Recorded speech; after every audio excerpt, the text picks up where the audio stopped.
Jai Gurudev children, today we are going to start next chapter, chapter 2, Nelson Mandela Long Walk to Freedom from First Flight. This chapter is the autobiography of Nelson Mandela, who was a former South African president. This chapter is the extracts from the Long Walk to Freedom book. It includes the description of the inauguration ceremony and citations from his speech and about his journey to being a freedom fighter. It says about the other countless people who fought for their freedom. In South Africa, a brutal practice named apartheid was very popular in those days. It referred to the discrimination between people on the basis of their race and color. It was one of the most brutal societies in which dark-skinned people were deprived of their basic rights. This lesson gives us an overview of the struggles of Mandela for making the society with no discrimination on the basis of their color, caste, race, age, and gender. So this chapter, A Long Walk to Freedom by Nelson Mandela, is all about the struggle of freedom of South Africa. On May 10, 1994, Nelson Mandela has taken the vow as the first black president of South Africa, and therefore it was becoming a newborn democratic country. Nelson Mandela took the oath as the first black president. Many dignitaries from different countries had come to be part of the most significant day. In his speech, Mandela thanked all those dignitaries. Mandela assured his countrymen that his country would never ever experience the same suppression of one by another. Democracy had been established in South Africa, and as a result, a government of no discrimination was established. The people of South Africa sang two national anthems as a symbol of that day. Mandela recalled that the reason for this movement was that black-skinned people were exploited by the white people. He said that this type of suppression of people of South Africa is the origin of many stars. People must learn to hate first, because if they hate, then they can be taught to love, as love comes from the opposite circumstances. He also says that a brave man is not that who does not feel afraid, but who conquers it. In life, a man has two major obligations. First, towards his family, to his parents, to his wife, and to his children. And second, on the other hand, obligation towards his country, people, and the community. Everyone fulfills his duty as per his inclination and interest, but it was very tough to fulfill in a country like South Africa. When Mandela became an adult, then he understood that his freedom was only an illusion. In fact, he was a slave of exploitation. He also understood that not only he was a slave, but his other family members were also. According to him, freedom is also mandatory for them who were suppressing others in the past. They also have the right to have it, because snatcher of others' freedom is a prisoner of the same.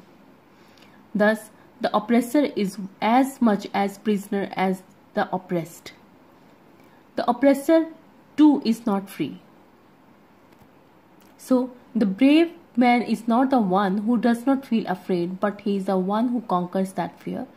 Mandela said that every man has his duties towards his country and community too. Now coming to the explanation part. 10th May was the day when Nelson Mandela sworn in as the first black head of state, South Africa. It was after years of struggle that his anti-racist party came into power. Until then, the seat had always been occupied by white presidents. That is why the author referred to the day as bright and clear. It was a morning full of hope. Days after this date, many notable personalities started congratulating him for his victory. For the first time in the country's history, so many international leaders came together for their inauguration ceremony.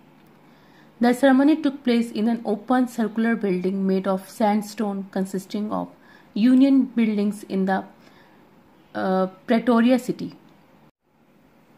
The author was accompanied by his daughter Zenani on his big day. First, The two vice presidents took an oath. Then, when his turn came, he committed to respect, protect, and abide by the Constitution and to devote his entire self into the welfare of country.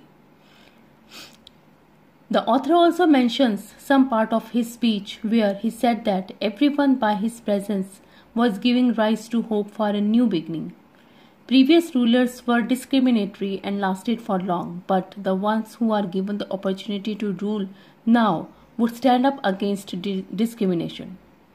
He is glad to host a ceremony with the presence of global leaders. It is an achievement in itself. There was a time when South Africa, for practicing apartheid, lost all its international political relationships. Now, when there is no segregation on the basis of race and gender, other nations are happy to have healthy democratic relationships. Finally, they have come to power and they pledged to make everyone proud. He thanked everyone, especially the international leaders, for joining them in celebrating their achievement, which is a step towards an equal society where every human will be treated fairly. He mentions that after great struggle, they have finally achieved political freedom.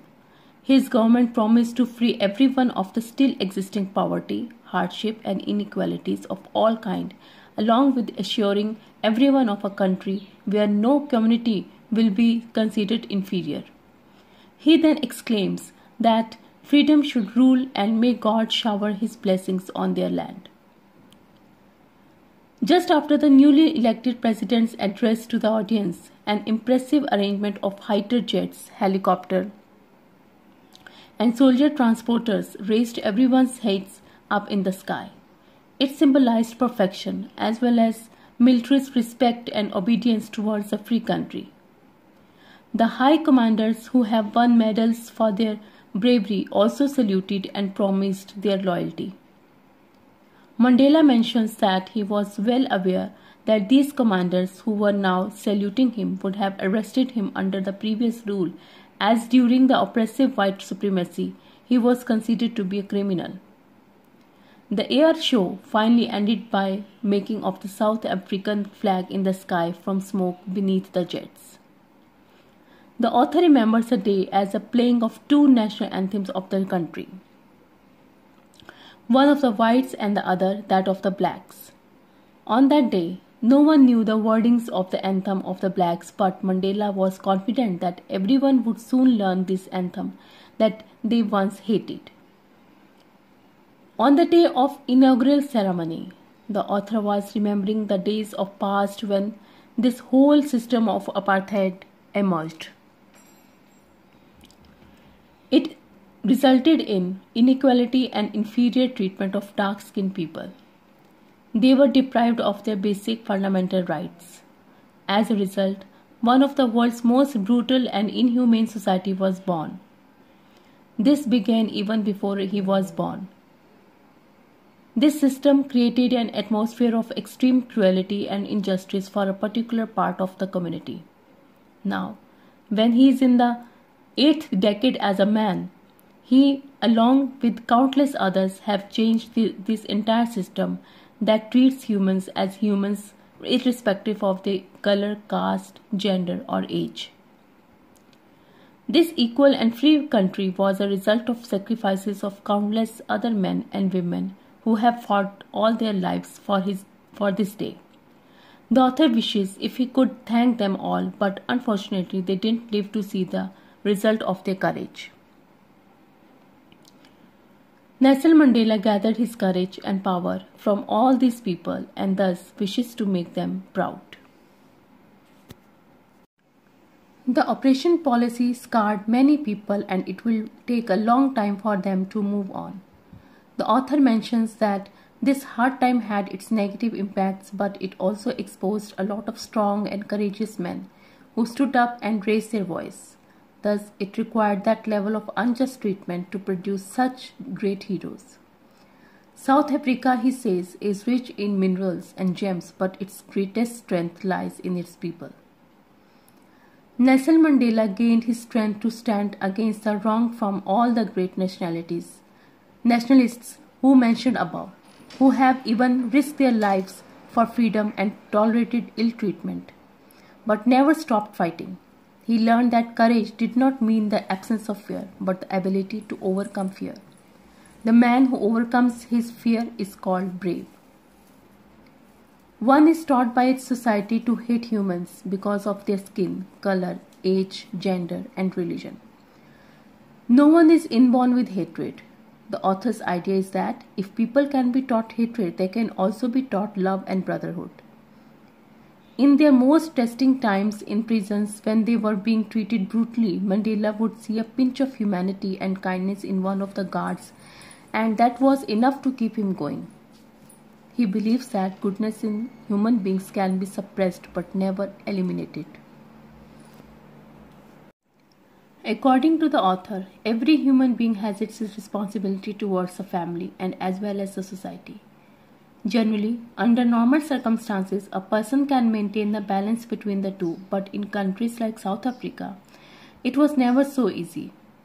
When a person of color would come up for his society, he would be arrested and taken away from his family, thus keeping them from fulfilling both responsibilities. In the beginning, Mandela did not put his people over his family, but it was only later when he realized that in order to be there for his people, he was compromising his duties towards his own family. The author did not have the plan to stand against the apartheid system early in life. He lived his childhood like any other normal child in South Africa. He only had to follow the rules set up by his father or the customs of his tribe. As soon as he grew up and began to learn the facts as to how people of color are treated, he decided to stand against it. He had this urge for freedom from inside. Earlier, just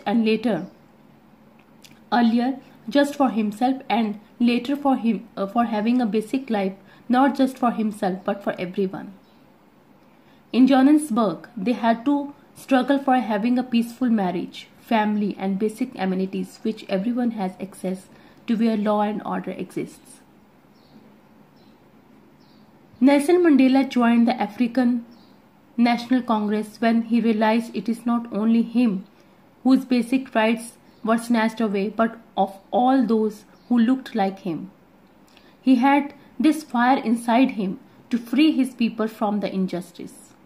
It was this fire that changed the author completely as a man, from being scared to brave, a lawyer to the one breaking the law, a family man to a man without a home, and a lively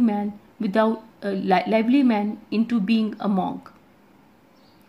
It was the knowledge that he and his people have restricted freedom that made him into a selfless man as opposed to before. According to him, freedom cannot be divided. Snatching it away from some was equivalent to taking it away from everyone, and that meant taking it away from the author.